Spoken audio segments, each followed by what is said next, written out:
Fini la bronzette en bord de plage, le vent dans la barbe, en contemplant l'horizon tout en cherchant le sens de la vie. Fini les siestes après un barbecue un peu trop lourd, c'est l'heure de reprendre la banalité du quotidien, métro, boulot, dodo. C'est triste, n'est-ce pas? Heureusement qu'on a les comics pour nous vendre du rêve. Bienvenue dans le point comics de l'été 2017.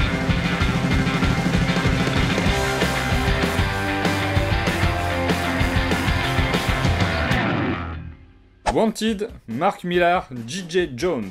Vous voyez le film avec Angelina Jolie, James McAvoy, Morgan Freeman et même Chris Pratt? Bah à la base c'était un comics et franchement dans le film ils ont quasiment gardé que le nom. Hormis le début avec la vie de merde, le boulot de merde, la copine qui se tape le meilleur ami, y a pas grand chose en commun. Ah si, le père se fait buter au début et c'était un assassin super méga connu. Pour toucher l'héritage que lui lègue son père, il doit faire ses preuves au sein d'une confrérie de super vilains. Et ouais, dans ce comics, tout tourne autour de ces gros enfoirés et lui-même va en devenir un. C'est violent, très cru, avec une chute incroyable. Il y a énormément de références au monde des comics, aux deux maisons d'édition DC et Marvel. Même si c'est pas très explicite, on sait très bien qui est supposé être qui. J.J. Jones a fait son propre casting, il s'est dit peut-être que ce comics va être adapté en film. Du coup, il a dessiné Eminem dans le rôle principal, Alberi à la place d'Angelina Jolie, et tout ça fonctionne super bien. The Delinquents de James Asmus, Fred Van Lent, Kano. Un team-up de Quantum et Woody et Archer Armstrong, deux duos complètement pétés de l'univers de Valiant qui vont se retrouver à la quête d'un trésor des vagabonds qui est tatoué sur une carte, et cette carte c'est le cul d'un mec. À base de blagues de cul, d'alcool, de grosses critiques de la société, notamment avec Monsanto et toute l'écologie, ça aurait dû me plaire, mais je sais pas pourquoi je suis passé totalement à côté, j'ai dû m'y reprendre au moins 5 fois pour réussir à le finir. Un peu dommage, un peu déçu. Face tome 2, Jodie Hauser, Pera Perez, Marguerite Sauvage, Andrew Dalhouse. Suite des aventures de l'héroïne la plus cool du moment, après un tome 1 qui a complètement chamboulé son quotidien, bah elle essaye de s'en remettre petit à petit, et forcément ça va pas bien se passer. Ce tome est découpé en deux parties distinctes, la première partie met en place une némésis totalement inattendue, mais bon, marrant, pourquoi pas. La seconde partie est un hommage aux histoires de Double Maléfique,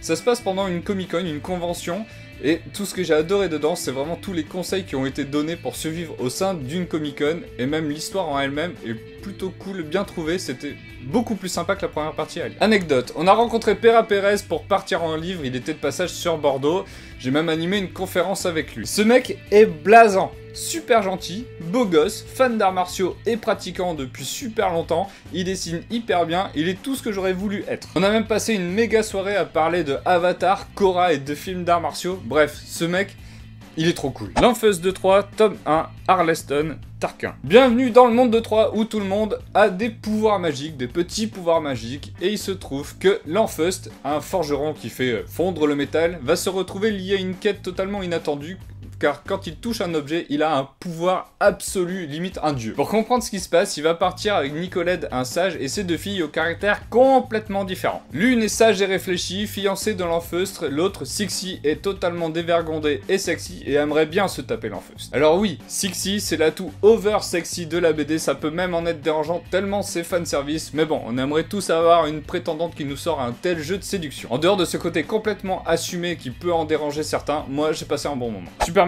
tome 1, le fils de Superman. Peter J. Tomasi, Patrick Gleason, Doug Mahnke, George Jimenez. Voilà, je me suis tapé toute la trinité après un Batman complètement naze et un Wonder Woman plutôt mignon, bah voilà les aventures de Superman papa. Superman est mort. Boum! Spoiler! Première page, il meurt. J'y peux rien, c'est comme ça, je peux pas vous résumer autrement l'histoire. Il meurt, et en fait c'est le Superman des New 52, donc l'ère juste avant le DC Rebirth qui clams. La Terre se retrouve sans protecteur, et il se trouve que celui de l'ère classique avant le New 52 était là depuis le début, caché sur la planète avec Lois et son fils John. Ouais.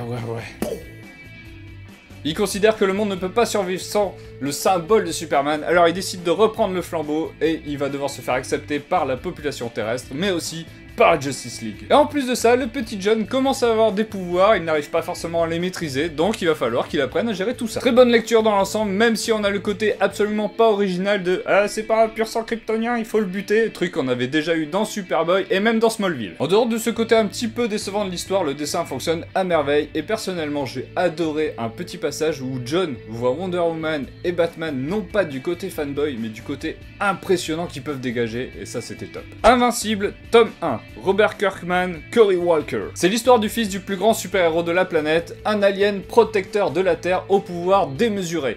il vole, il va super vite, il est hyper résistant. Ce fils-là découvre qu'il a aussi des pouvoirs, et bien sûr, il va vouloir faire le bien sur Terre. Mais Timo, tu viens juste de nous en parler, non? Tu nous as parlé du fils de Superman déjà? Bah non, c'est pas ma faute si c'est presque pareil, là, ils se sont pompés l'un l'autre, ils ont fait le 69 du comics. Omni-Man, c'est complètement Superman, mais avec la moustache de Tom Selleck. Et au niveau de l'histoire, DC a dû se dire que Invincible, ça fonctionne vraiment super bien, est-ce qu'on peut pas se refaire le même chez nous? Bon, en vrai, on s'en tamponne complètement, les deux histoires sont vraiment différentes et vraiment super sympas. Mark a enfin les super pouvoirs qu'il attendait depuis longtemps, depuis qu'il savait qu'il était le fils du plus grand super-héros de la planète.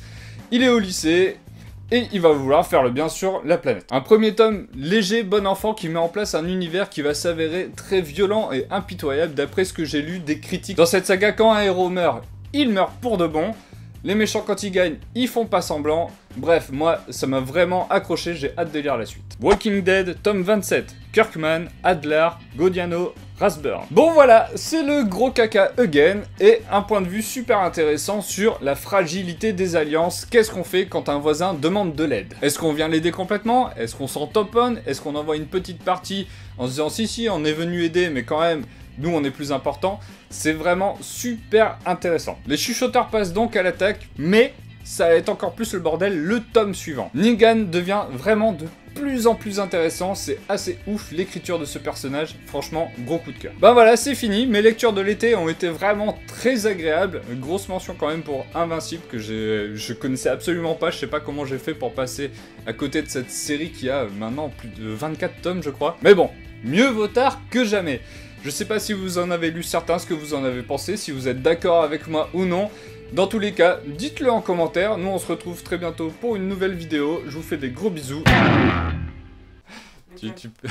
À côté du lit, il y a Walking Dead par terre. Il y en a partout, hein. Oui, il y en a partout des comics. Ouais, faudrait que tu les vendes. C'est une très bonne lecture. Ah, je me suis attaqué par un poil. Ça aurait dû me flair. Oh. Ouais. Pour toucher l'héritage de dingue que lui lègue son père, il va devoir faire ses preuves au sein d'une confrérie de super vilains. Et oui, tout tourne autour des super vilains dans ce comics. Les super vilains ont... T'as dit au moins 3 fois super vilain. Oui, je sais.